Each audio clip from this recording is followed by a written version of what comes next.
Welcome to my channel. I'm Yvonne Davis, an astrologer and author of The Power of Manifestation, Creating a Life You Love. So this is continuing a series of videos on how to use astrology and manifestation for success. So today I'm going to be discussing clarifying your values. And this is extremely important for manifestation and for success because basically, the way you want to think about it in terms of clarity and focus is like a laser beam.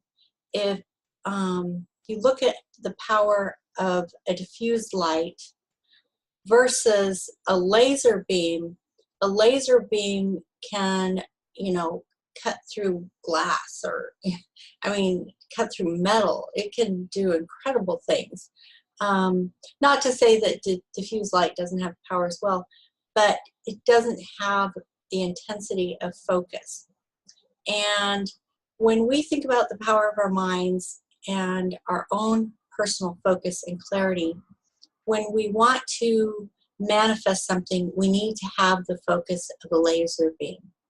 Because if we don't, then our energy is diffused and even fragmented, and it's just going everywhere, and it's not focused, and therefore it's not as powerful.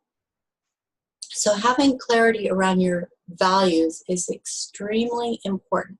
So, that in some ways is probably pretty obvious, but the thing about it is most people don't realize that they actually don't have clarity in their values.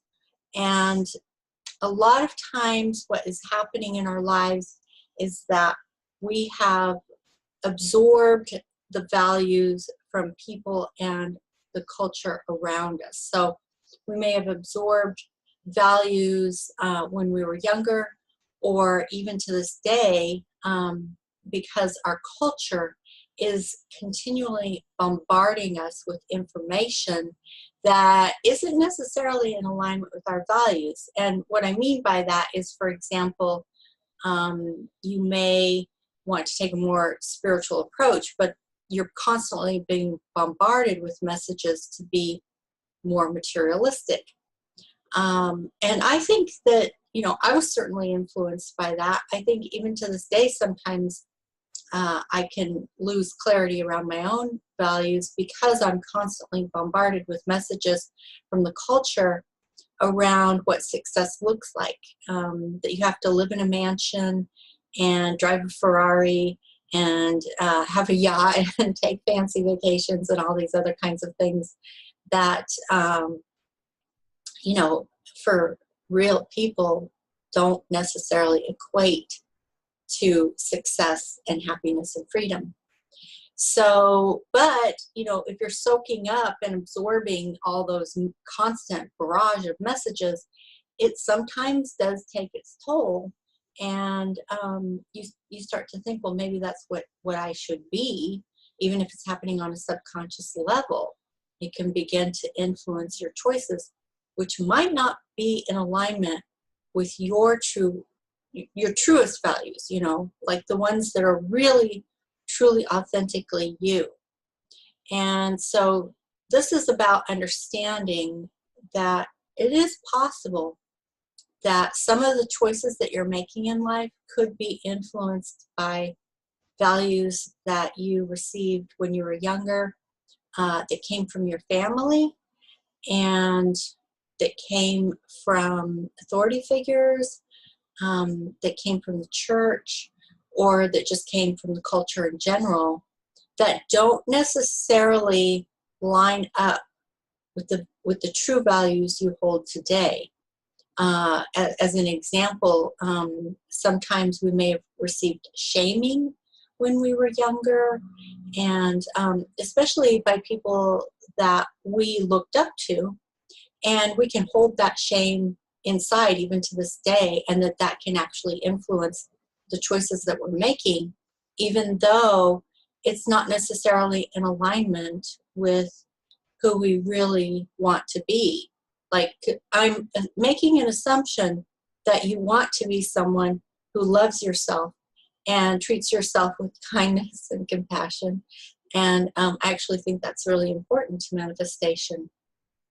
I don't think that people who live in a state of mind that is influenced by shame and guilt and self-loathing, that they can actually be successful at manifestation. I think you have to actually love and value yourself in order to manifest.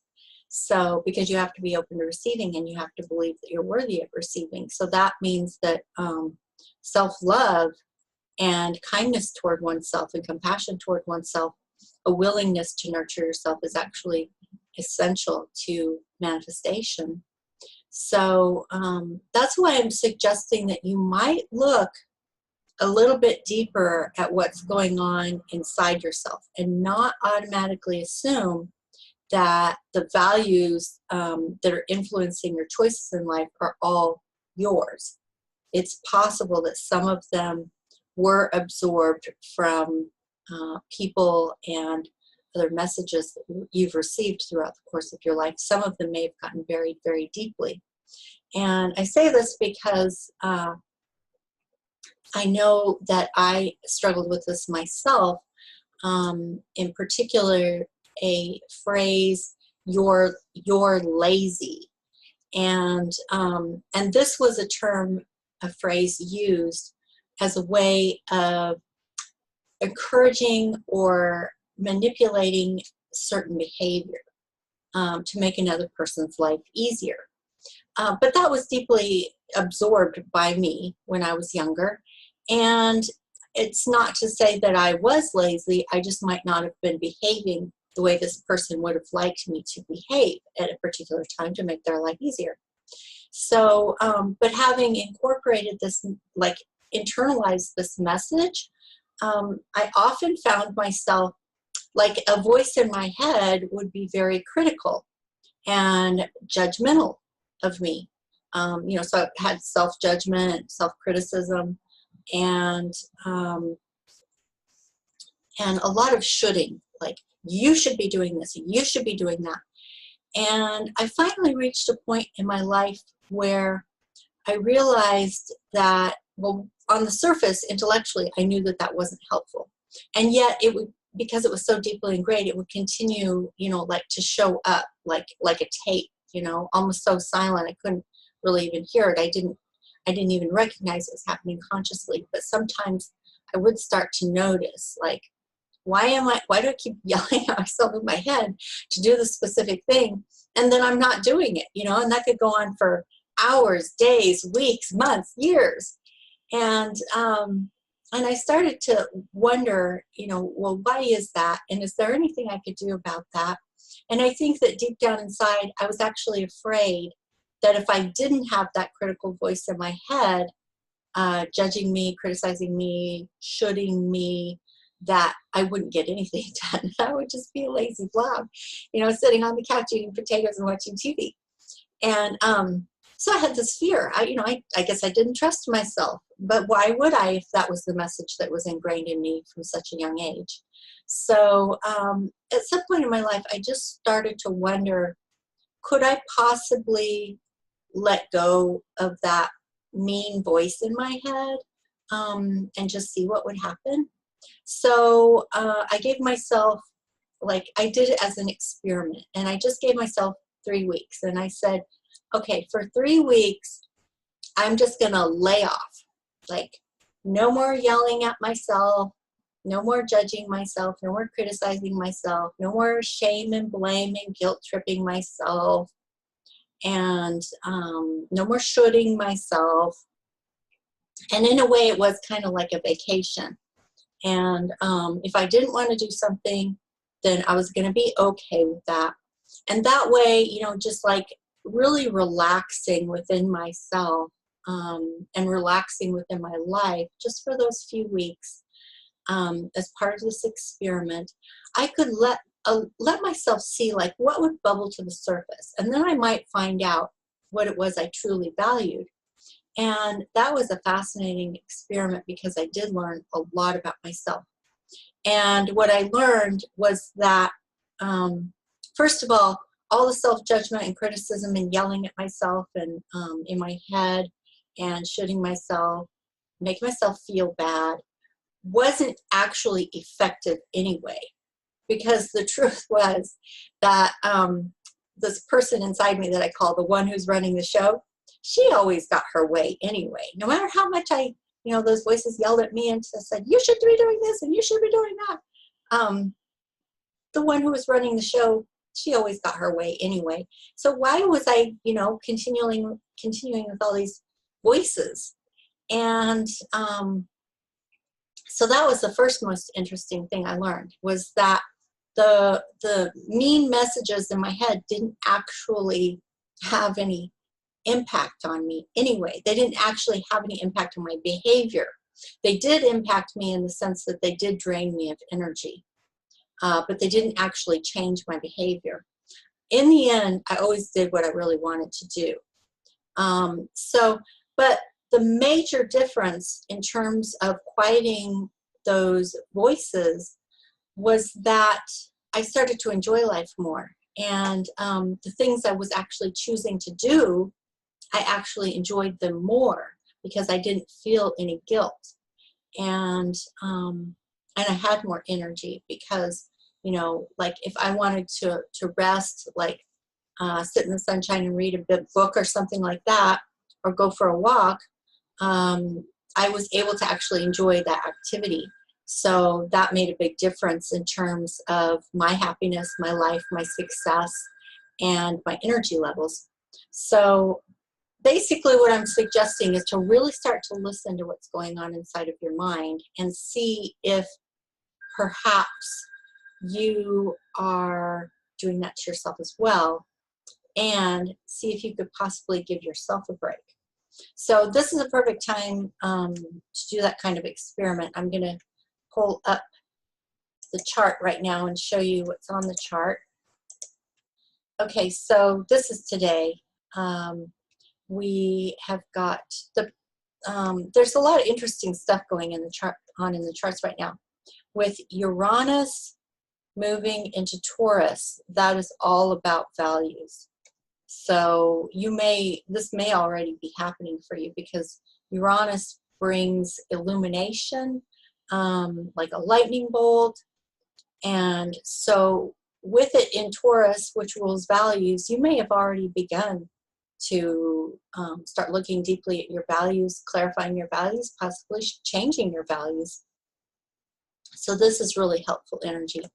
And then also with Mercury retrograde in Pisces and its movement now toward Neptune, then it will go direct and cross Neptune again. So that means it will have crossed Neptune 3 times during this period.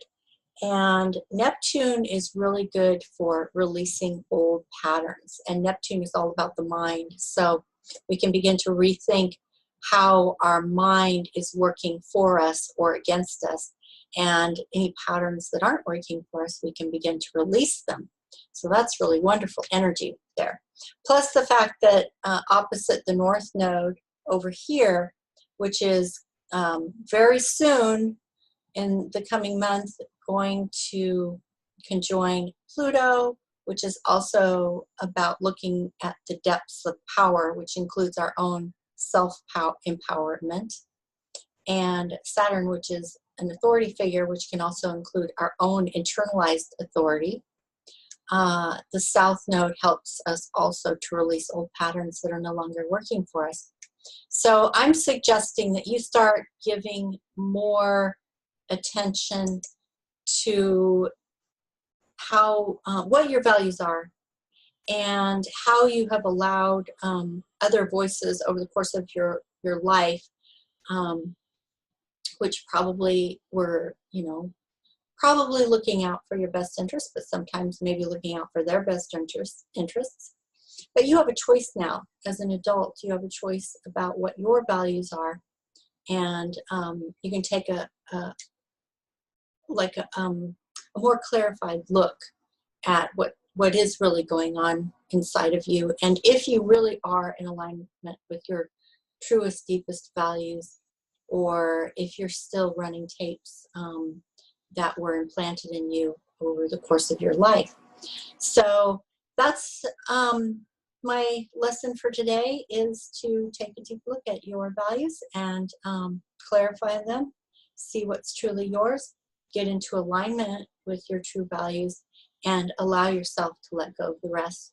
And like I said, if you just give yourself like 3 weeks to just go easy on yourself and see what happens. And you might find yourself needing to negotiate with yourself about different values. Like sometimes you have a value to rest and relax, and other times you might have a value to get some exercise, be healthy and fit.